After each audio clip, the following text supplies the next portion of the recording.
Assalamualaikum warahmatullahi wabarakatuh. Terima kasih yang saya hormati calon bupati yang belum dapat rekom. Saya ngikutin Pak Karyono, Gus Munib, ya, Bu Ratna, moderator, panelis Pak Insinyur Wahyudi, Bu Emi, Hidayati, dan Pak Ainur Rafiq, gelarnya nggak saya sebutkan. Ya,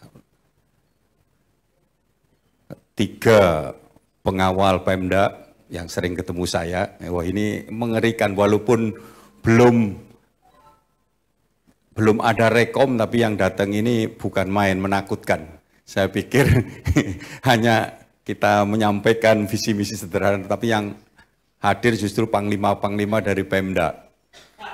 Ya, 3 ada Pak Yayan, ya, yang mengatur perencanaan, Pak Cayanto juga, ada pendidikan, ada Pak Faisal, mungkin saya tidak tahu yang hadir, mungkin itu yang saya tahu.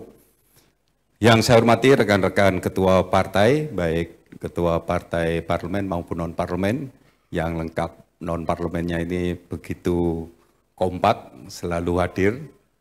Ya, ada sekretaris dari Nasdem, teman-teman dari ormas-ormas yang lainnya, begitu banyak yang hadir.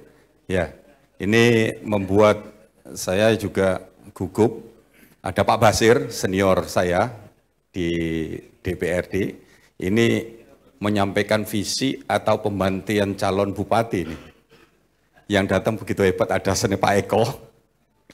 Ini guru politik saya, sebelum jadi politik saya dekat dengan beliau. Terima kasih banyak. Ya, saya juga, Pak, saya walaupun tidak dapat rekom, tapi sudah ada surat tugas yang ditugaskan untuk menjadi bupati atau wakil bupati, tapi tugasnya itu bupati. Secara tertulis, secara lisan, boleh menjadi wakil bupati. Siapa tahu menjadi wakil bupatinya Pak Yayan, itu kan lebih enak. Kalau saya jadi bupati ya Pak Yayan tetap Bapeda, karena yang saya kenal yang paling pinter ya Pak Yayan gitu ya. Yang datang, Pak Cayanto, Dinas Pendidikan.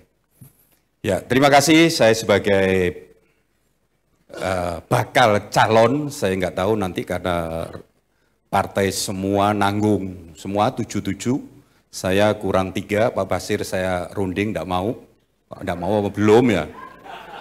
Seandainya Pak Basir mau, sudah saya langsung mencalonkan bupati sudah Pak Basir, karena cukup 10. Jadi saya masih menunggu partai-partai lain yang belum menentukan. Ya, rekom kemana, jadi saya pusing, walaupun saya sudah ditunjuk, tapi saya lihat kiri kanan belum menemukan. Saya pernah menyatakan saya cocok dengan Gus Munib, ya, pernah dialog dengan Bu Ratna, tapi sampai sekarang saya menunggu partai, masih belum ada yang menentukan siapa calon dari partai itu. Tetapi karena ini saya ingin mendengarkan juga ya dari keluhan masyarakat, dan di samping menyampaikan visi misi saya tidak menyampaikan visi yang begitu banyak karena belum resmi menjadi calon. Ya, saya hanya menyampaikan visi misi yang dikeluhkan masyarakat. Jadi kalau saya diizinkan jadi bupati, ya kalau diizinkan, ini kan kalau diizinkan jadi bupati, saya akan melakukan ya visi misi untuk ke depan. Karena bupati itu bukan, kalau banyak orang mengatakan bupati itu suatu pimpinan, tapi kan menurut saya tidak. Bupati itu adalah pelayan, ya, pegawainya rakyat. Karena bupati itu digaji oleh rakyat. Jadi saya berprinsip jadi bupati bukan jadi pemimpin, tapi jadi pelayan. Bagaimana melayani rakyat, tertuanglah visi misi itu. Yang paling dibutuhkan rakyat sekarang ini, yang mengeluh saya sebagai anggota DPR, menjadi pimpinan DPR, yaitu tentang kesehatan, pendidikan, dan kesejahteraan. 3 itu saja kalau kita jabarkan, tidak cukup saya sendirian waktunya. Tapi yang terpenting saja, yang saya sampaikan ke depan, jika saya diizinkan itu jadi, yaitu contohnya di bidang kesehatan. Kesehatan banyak yang utama. Saya tidak mau rakyat saya itu ada yang kurang gizi, stunting. Jadi tahun pertama saya akan menyelesaikan 1 tahun itu tidak ada Banyuwangi yang kena gizi buruk.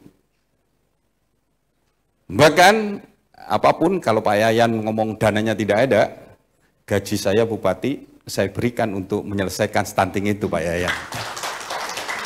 Akhirnya protes gajinya kan cuma kecil, yang lain-lainnya kan besar, apa mau? Semuanya, semuanya yang dihasilkan oleh bupati saya berikan untuk menyelesaikan rakyat saya supaya tidak terjadi gizi buruk. Karena saya ngeri melihat masa depan, ya anak-anak kita kalau kena gizi buruk tidak diselesaikan dengan cepat, itu akan berpengaruh ke depannya. Sehingga setahun saya jamin bahwa stunting di Banyuwangi 0. Bagaimana caranya? Ya saya memberikan susu ya bagi ya 1.000 ibu anak bayi yang setiap tahun kita memberikan gizi ya, susu 1.000 bayi. Atau juga saya akan berikan bantuan ibu-ibu hamil yang kurang gizi supaya anaknya ke depan untuk mencegah stunting itu. Itu dari segi kesehatan. Dan juga keluhan dari masyarakat tentang perawatan, yaitu tentang kesehatan SPM, Pak. Kesehatan ada, Dinas Kesehatan. Banyak yang mengeluh tentang SPM. SPM itu ternyata hanya sekali jalan. Jadi ketika masyarakat itu masuk ke sana yang miskin, yang tidak punya uang, itu harus ngurus SPM. Kadang-kadang Sabtu sakit, pejabatnya libur. Jadi di sana itu kesulitan untuk masuk. Ya ke depan SPM itu berlaku 1 tahun. Yang penting jujur. Ya, tidak saudara-saudara pejabat yang diberikan SPM, tetapi benar-benar rakyat membutuhkan, SPM itu wajib diberikan. Jadi tidak ada tawar-menawar untuk SPM. Karena kita harus cepat menangani masyarakat yang kurang mampu. Rumah sakit juga, khususnya Puskesmas, ya pemerintahan Bupati ini, pemimpin Bupati baik Anas maupun Bu Ipuk sangat baik dan tidak diragukan lagi. Ya, Puskesmas sampai ke desa-desa cukup baik, perlu peningkatan, mungkin Puskesmas dinaikkan grade-nya, sehingga ada dokter jaga, masyarakat desa kadang-kadang mengeluh harus ke kota karena tidak ada yang jaga, karena tidak ada dokter. Sehingga Puskesmas harus saya tingkatkan, sehingga tingkat D, ya, level D, sehingga Puskesmas ada dokter jaganya, rakyat dilayani dengan baik. Kesehatan lansia, ya, lansia sering mengeluh kepada saya, tolong lansia dipikirkan. Jadi lansia itu ketika sudah kategori lansia, tidak perlu surat apa-apa, cukup menunjukkan KTP. Ketika lansia, rumah sakit harus melayani dengan gratis. Jadi tidak perlu surat apa-apa. Di mana lansia harus dilayani dengan baik, supaya merasakan di masa-masa tuanya ini pemerintah hadir di tengah-tengah mereka. Masih banyak tentang kesehatan, program-program saya, banyak sekali yang harus ditingkatkan. Ya, rumah sakit juga begitu. Ya, kita malu, grade-nya harus ditingkatkan Pak Yayan, rumah sakitnya, ya supaya bisa bagaimana. Ya, kita masa tes kesehatan bupati ke Jember, padahal sama grade-nya. Tapi padahal rumah sakit kita itu bukan main. Ketika saya masuk ke rumah sakit, bukan main, bagus sekali. Ya, bagus sekali, dan itu harus ditingkatkan lagi supaya masyarakat Banyuwangi tidak jauh-jauh mencari rumah sakit, rujukan, tidak perlu ke Surabaya dan keluar kota, cukup di Banyuwangi. Ya, itu mungkin dari kesehatan. Dari pendidikan, ya, pendidikan banyak, mungkin ada 26,2% yang putus sekolah, umur 7 sampai 23, ada 26%. Yang itu yang harus saya selesaikan. Saya tidak mau ada masyarakat Banyuwangi ini, yang terkenal ini, ada masyarakat yang tidak mau karena putus sekolah tidak ada biaya. 26% itulah yang saya akan habiskan, supaya tidak ada masyarakat Banyuwangi yang putus sekolah. Kita Banyuwangi hanya mengopeni lah. Itu sampai SMP, SMA sudah tugasnya provinsi. Nah, kalau SMP itu harus, SD itu sebetulnya sangat kecil, Pak Ratno.